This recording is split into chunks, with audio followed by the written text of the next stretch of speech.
Assalamualaikum, salam sejahtera dan hai kepada korang semua. Apa khabar korang hari ni? Aku doakan korang yang tengok video aku sekarang ni semua dalam keadaan sihat-sihat sejahtera. Okey geng, hari ni aku tak nak sembang banyak sangat. Aku nak review satu cerita baru iaitu Ada Hantu 2. Tapi sebelum tu, layan jap intro ni.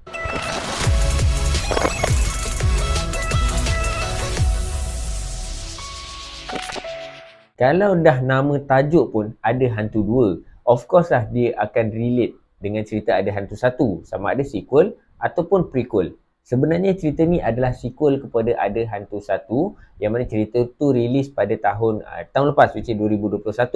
Untuk review ni aku takkan sentuh pasal Ada Hantu 1, and if korang belum tengok cerita ni, korang memang kena tengok dulu sebelum korang tengok cerita Ada Hantu 2 ni. Sebab apa? Yang itu aku akan bagi tahu kejap lagi. Tapi dekat mana korang nak tengok Ada Hantu 1 ni? Korang boleh layan dekat Disney Hotstar Plus. Untuk cerita ni, lepas dia Alif tu upload video sebelum ni dekat YouTube, dia ada juga upload konten-konten yang lain. Tapi semua view-view dia semua sendu. Bila Alif buat research dekat YouTube, memang semua video-video seram, konten dia punya view semua melonjak naik. Memang meletup-letup lah dia punya view. So Alif dengan 4 orang lagi kawan dia iaitu Bariah, Jimmy, Talha dengan Sasha ni decide untuk pergi balik rumah tu.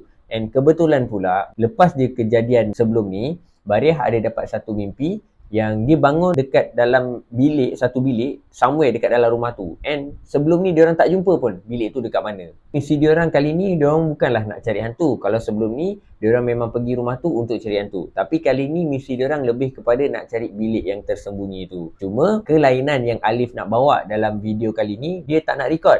Dia nak buat carian tu secara live. If let's say hantu tu muncul secara live. Macam biasalah, untuk review movie, aku takkan spoilkan movie tu. Yang tadi aku cerita tu cumalah sekadar sinopsis. And untuk pengetahuan korang, cerita-cerita yang aku review ataupun cerita-cerita yang aku masukkan dekat dalam video-video aku hanyalah cerita-cerita yang aku suggest untuk tengok ataupun cerita yang aku rasa berbaloi untuk tengok dekat wayang. So untuk review cerita ni, aku akan ulas satu persatu elemen yang ada dekat dalam movie ni. Kenapa aku rasa cerita-cerita ni best ataupun berbaloi untuk tengok dekat wayang. Tapi ini semua pendapat peribadi aku. If korang ada pendapat yang lain, kalau korang dah tengok cerita ni, korang boleh tinggalkan pendapat korang dekat komen. First of all, aku memang akan sentuh jalan cerita dan juga plot. Bagi aku, dua benda ni dia sangat penting tau untuk menentukan direction filem tu nak ke mana. Jalan cerita untuk Ada Hantu 2 ni sangat mudah faham dan plot-plot dia semua best-best lah.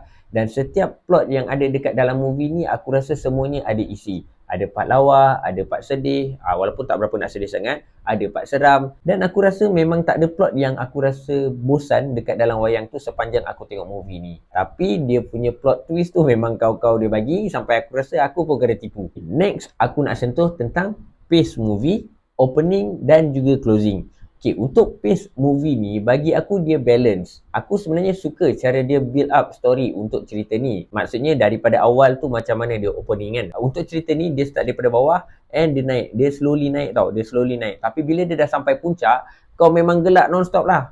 Even dia slowly naik tu pun tak adalah slow sangat. Dia dalam, aku rasa dalam 2-3 minit je kau rasa slow. Tapi lepas tu memang kau start dah gelak je. Tapi bila kau tengah shot gelak tu, dia selitkan pula dengan scene seram. So aku jenis yang tak tengok cerita hantu. Aku memang takkan layan lah cerita hantu. Bagi aku, hantu dia ni dah cukup seram dah. Walaupun cerita ni cerita lawak. Dah seram sikit, dia bagi kau gelak balik. Dia tukar balik mood. Maksudnya daripada kau seram, kau naik balik untuk kau bergelak ketawa. Pada aku selingan dia masukkan dia punya lawak dan juga dia punya seram. Memang timing yang cantik. Untuk opening tadi aku dah sentuh dah. Sebab aku cakap cerita ni slowly climb. And dalam 2-3 minit dia slow. Sebab bagi aku dia okey sebab dia nak bagi tahu kenapa diorang ada dekat rumah tu. Untuk closing pun aku suka sebab bila dah nak dekat-dekat habis tu, momentum ataupun pace movie pun dah start slow and korang punya mood pun dah start okey ready lah. Cerita ni dah nak habis. Tak adalah cerita tu memanjang naik. Lepas tu cerita tu tiba-tiba habis. Dia sama lah macam kau tengok drama kan pukul 7 TV3. Kau tengah tengok, tiba-tiba keluar bersambung. Kau rasa apa benda ni? Next, aku akan cakap pasal sound effect. So, untuk sound effect ni bagi aku semuanya okey. Sebabnya, untuk bunyi-bunyi tu kena dengan apa aktiviti yang diorang tengah buat pada masa tu lah untuk dalam scene tu.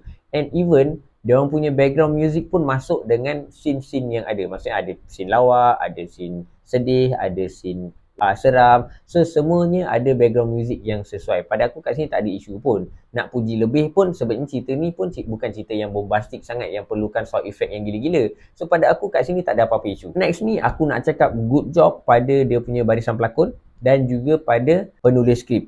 Sebab untuk skrip dalam cerita ni ataupun dialog-dialog dalam cerita ni semuanya okey, smooth, tak nampak skema, tak nampak kayu. Okey lah sebabnya kau nampak macam cerita ni diorang tengah bersahaja.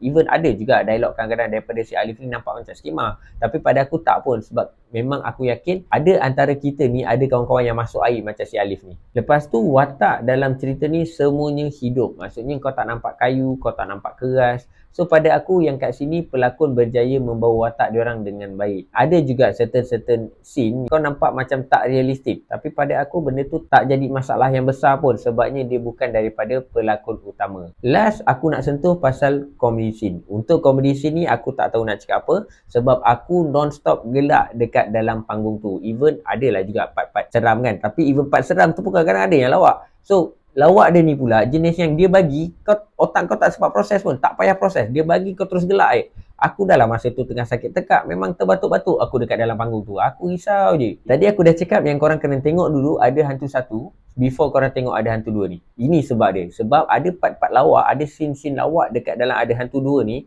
Kalau korang tak tengok ada hantu satu, korang rasa lawak tu tak sampai. Tapi majoriti lawak dalam cerita ni semua kau akan faham lah. Cuma dia ada certain part lawak je yang aku boleh relate dengan ada hantu satu. Now macam biasa, lepas aku dah bagi semua yang best-best, aku akan komen kekurangan dalam movie ni. Especially pada Abang Hairul Hazrin, yang mana cerita ni adalah cerita kedua arahan dia. Dan bagi aku kena komen lah untuk Hairul Hazrin tingkatkan kualiti movie yang akan datang.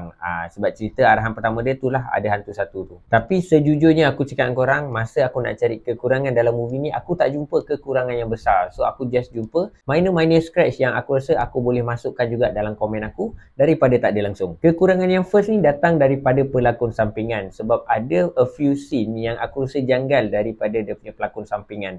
So tapi benda ni sebenarnya tak ada, macam aku cakap lah, sebab tak ada apa-apa isu besar pun dalam movie ni yang aku rasa aku boleh tekankan. So minor scratch yang pertama ni daripada mungkin untuk filem-filem yang akan datang, kalau nak smoothkan lagi dia punya pelakon sampingan, walaupun dia pelakon sampingan tu cuba push sikit lah, tapi tak boleh nak push sangat, takut jadi macam Hana pula nanti kan. Yang kedua, memandangkan cerita ni kurang visual effect. Pada aku cerita ni memang kurang visual effect sebab cerita ni nak buat visual effect apa je pun kan. So pada aku lah next project mungkin boleh tambahkan sikit visual effect. Tapi visual effect tu jangan terlalu over sebab setengah movie bila buat visual effect yang terlalu over, kau akan nampak cerita tu buruk tau. Kau akan nampak scene tu kartun gila. So jangan.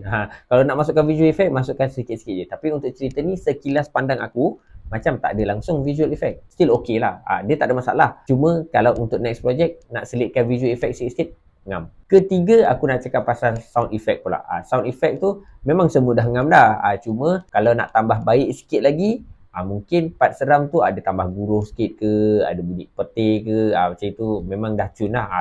Lagi bertambah seram. Untuk scene-scene seram tu memang dah, bagi aku dah seram, tapi kalau ada tambahan sound effect yang lagi seram, aku rasa macam guruh petir tu aku rasa memang akan jadi lagi seram dan aku rasa aku tutup mata.